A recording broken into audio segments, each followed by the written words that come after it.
Against LSU, what made your pass rush so effective? You had 5 sacks with the stunt game. Was that your effectiveness in executing? Was it taking maybe advantage of LSU having some inexperienced offensive linemen? Well, I think it's probably a combination of it all. I thought we had some inexperienced D linemen too. So, but I thought the guys did a really good job of maintaining the rush lanes. We talked about that all week. Obviously, they got a very mobile quarterback, and we talked about just trying to make sure we try to keep everything condensed, and try to make sure that we're aware of in the country inches the escape lanes, and obviously that's going to come into effect again this week too. When you're playing against those type of quarterbacks, we got to just make sure that everybody understands we can't rush above the quarterback. We got to be ready to come back and understand where is he trying to escape. When he feels pressure coming. Rob, then Austin. There's just the progress of your defense from week 1 until last week. LSU really struggled. Running backs at 17 yards combined. I think where has that growth come from? I think we're still a work in progress. Obviously, the kids are, the young men, they're buying in, but it's still going to come down to the details and doing the little things right.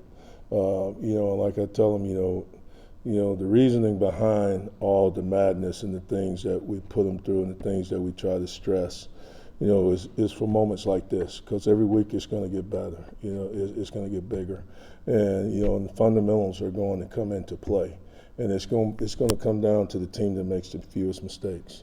So we've got to continue to improve. Obviously I think our kids are playing hard, but we got to play a lot smarter. We're still just making too many mental errors in areas that. Things that we shouldn't be doing, that we've got to clean up, and we've got to understand why it's so important. If you've got that A gap, you got to maintain it, you got to keep it, you got to be how everything plays together, and, just playing selfless, and just understand my role, do my job. If I do my job and the man next to me does his job, everybody does their job, then we have an opportunity to be successful. And I think that's something that they experienced last week. So hopefully we'll continue to get more buy-in into guys understanding the importance of each individual role. Austin and Vince. One of the guys you talked about in fall camp, that makes the stride, Don, kind of assess where you feel like he's at 5 games in, how you feel like he's been doing, and then same thing with Bryson. Well, I think the Bailey kid has come a long ways, from where he was last year this time. I think he's made tremendous strides. We need for him to continue to grow and continue to get stronger, continue to strain to do things at a championship level. But I do think he's trending in the right direction. But by no stretch of the imagination, is he a finished product. But I do like the way he's working, and hopefully he will stay on that path and continue to do things the right way so we can have success. And the same thing with Bryson. Bryson's a very talented young man. He has a tremendous skill set. He's still learning, how to play defensive line. Unfortunately, he's playing D-line in a league that, you need to be able to play at a high level. It's not really a good league to be a training ground.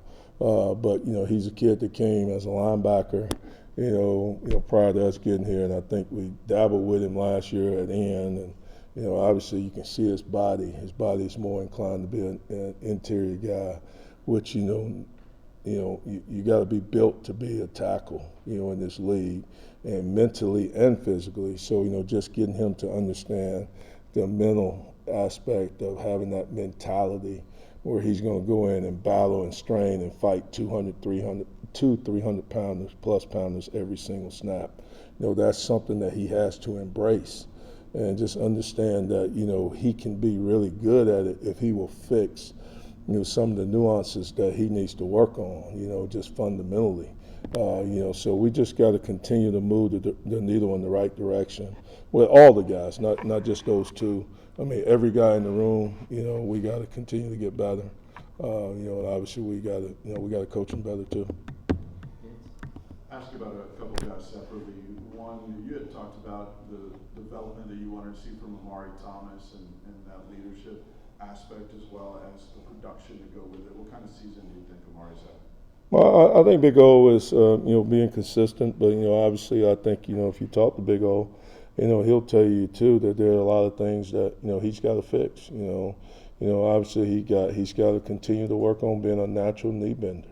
He plays too high, and, he's not, if he's going to be a D lineman in this league, he's got to play like a D lineman. He don't look like an O lineman that we just got playing D line.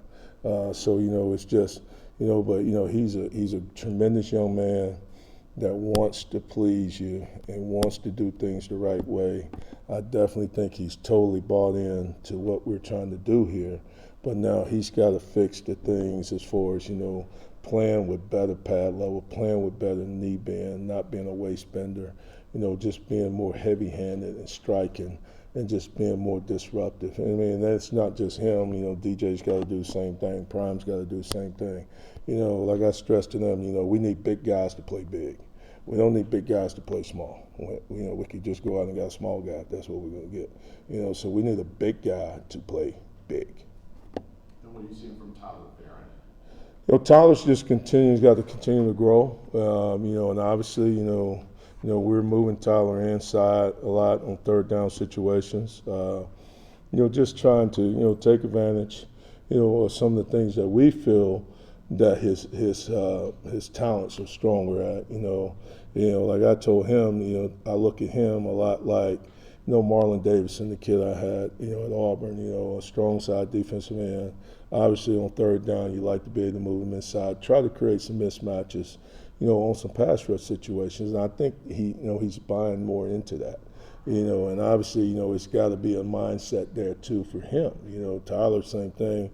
He came here from being a Leo outside drop guy to moving to strong side end to now even buying into, hey, I'm playing some 3 technique. And even though we sit there and we say the Rabbits package is a third down type package, but you'll see if you looked at last week, there are a lot of times that we got in Rabbits and stayed in the Rabbits for an extended period of time during the drive.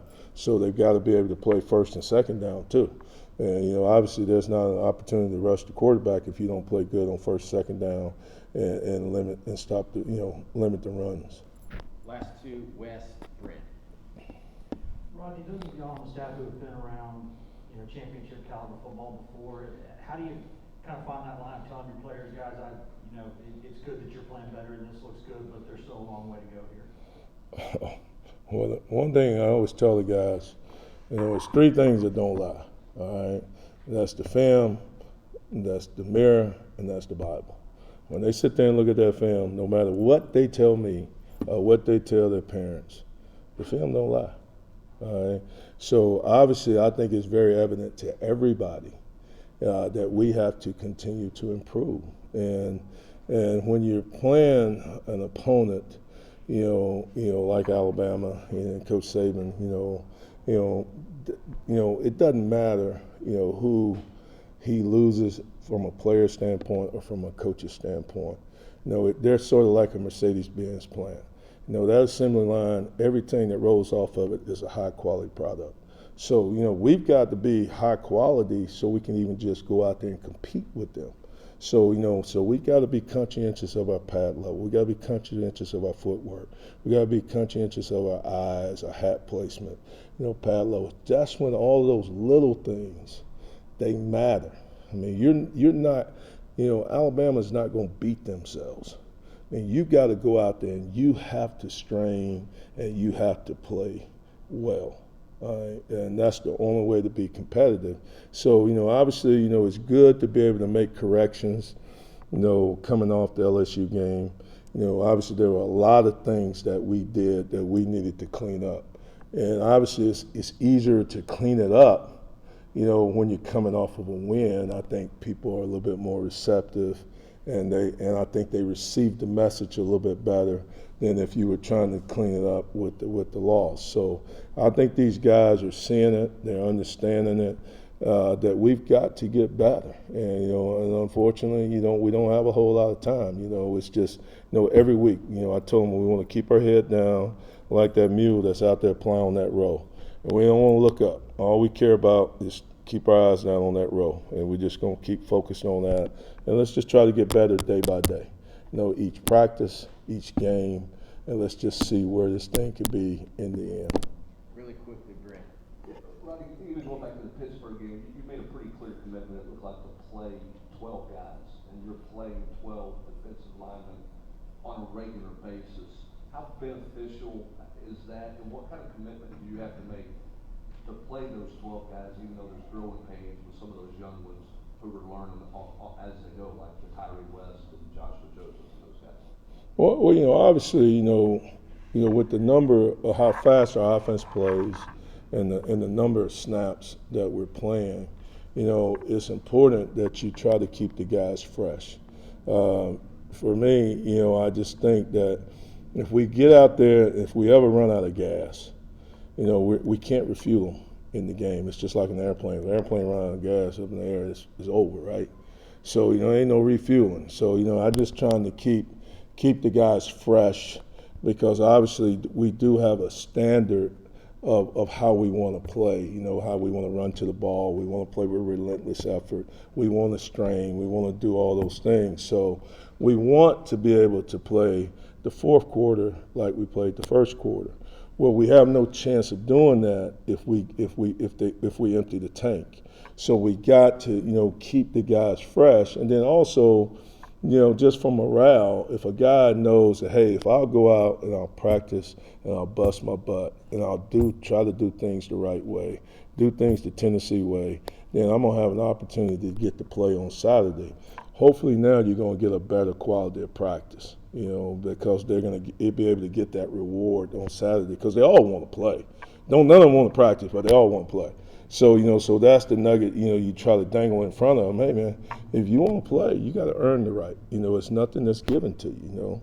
You know, to whom much is given, much is required. So the requirement is what you do during practice to prepare and show that we can count on you to go out there and play at a championship level. Thank you, Coach.